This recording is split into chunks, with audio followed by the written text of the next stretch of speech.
Ikhwanil iman, semua manusia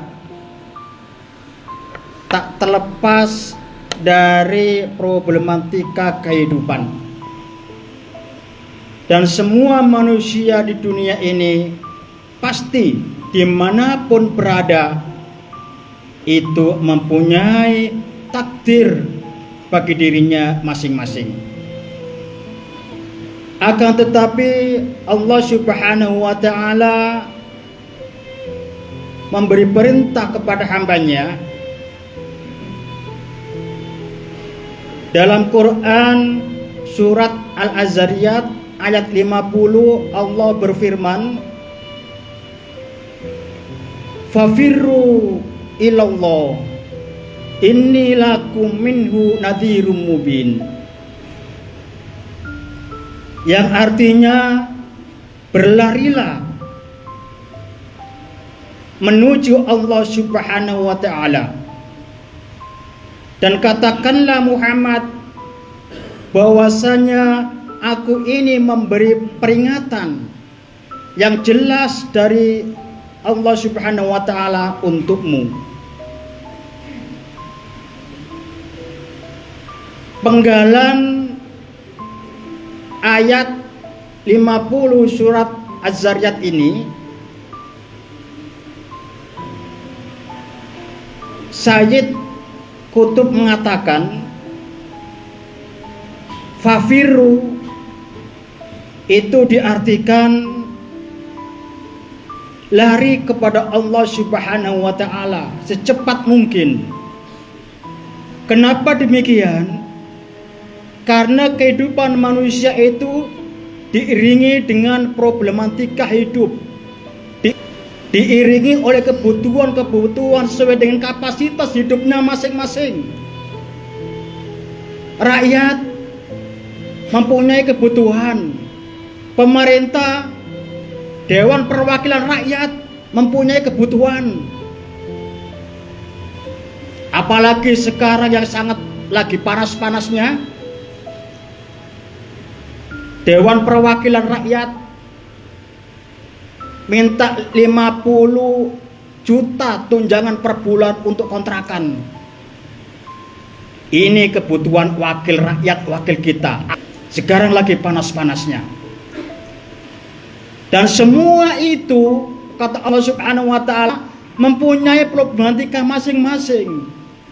Dari kesemua itu, kata Sayyid Qutb, fafiru ilallah, cepat berlari kepada Allah Subhanahu wa ta'ala supaya kamu sadar atas kebutuhan kamu.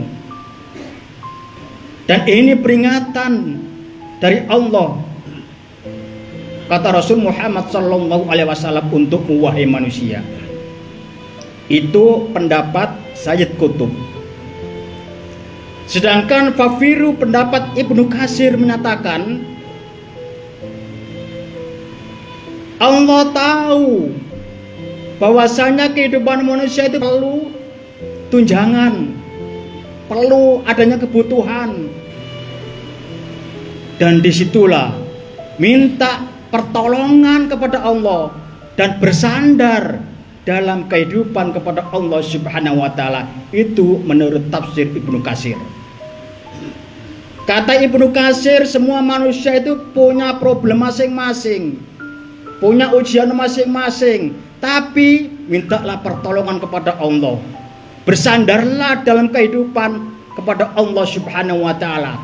Kenapa demikian? Karena semua manusia hidup ini bersanding dengan ujian, bersanding dengan problematika kehidupan, dan itu sudah disusun oleh Allah Subhanahu wa ta'ala secara hakikat.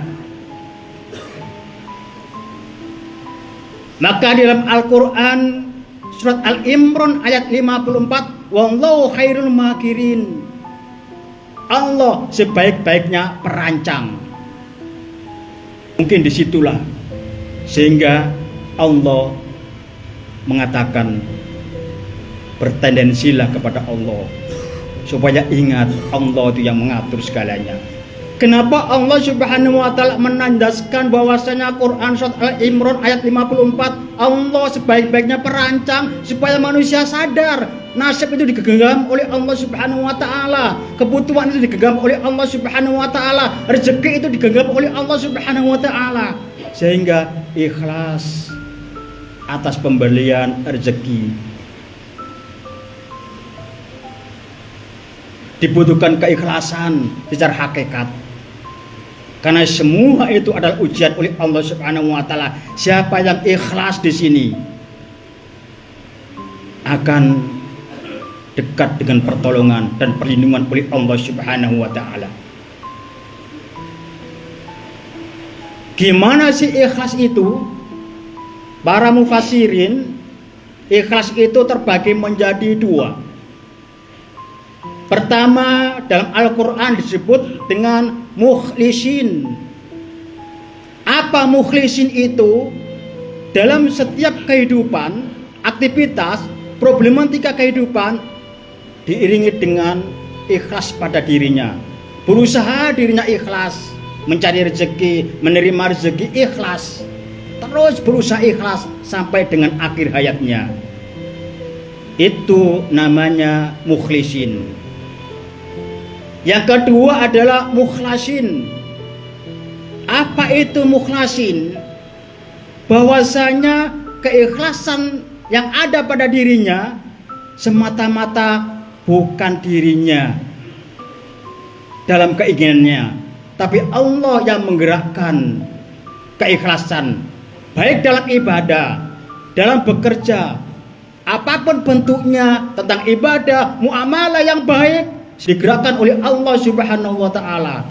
Sehingga pada hakikatnya seorang mukhlasin ini tidak akan diganggu hidupnya oleh setan. Setan tidak mempan. Tapi kalau mukhlisin karena usaha pada dirinya sendiri, dia itu bisa juga dalam setengah jalan diganggu oleh setan, digelincirkan oleh setan, baik dari arah depan, belakang, atas, bawah, masih tetap dalam godaan setan. Tapi kalau mukhlasin, itu orang yang disucikan oleh Allah Subhanahu wa taala jiwanya, dibersihkan oleh Allah Subhanahu wa taala jiwanya, diberi taufik oleh Allah Subhanahu wa taala jiwanya, digerakkan amalnya, ibadahnya digerakkan oleh Allah Subhanahu wa taala, amal yang baik digerakkan oleh Allah Subhanahu wa taala, dan inilah sehingga kebal dari godaan setan. Seperti halnya dalam Quran surat Al-Hijr ayat 39 sampai dengan 40, ya Tuhanku, karena Engkau itu telah membuat aku ini jadi makhluk-Mu yang sesat, maka aku akan menggoda manusia dengan kemaksiatan, merasa indah baginya, dan aku akan menyesatkan di muka bumi sesesat-sesatnya, illa ibadaka minhumul mukhlasin, kecuali hamba-hambamu yang Engkau sucikan dirinya seorang yang mukhlasin di antara mereka. Dari konsep secara hakikat, karena hakikat itu intinya bertendensi kepada Allah secara mutlak. Tapi indah hidup kita, tidak akan stres. Kenapa? Ibadah kita yang khusyuk, kita berbuat amal baik, ekonomi seseret apapun, problematika hidup apapun, ternyata itu adalah pemberian Allah Subhanahu wa taala. Konsepnya kita ikhlas, mensyukuri. Hakikatnya wallahu khairul makirin. Allah yang beri skenario hidup kita. Kita sebagai makhluk hanya abadin asuluk ilal malikul muluk, segala sesuatu lari kepada Allah Subhanahu wa taala. Hasilnya terserah Allah, tapi tujuan kita dekat kepada Allah Subhanahu wa taala. Insya Allah.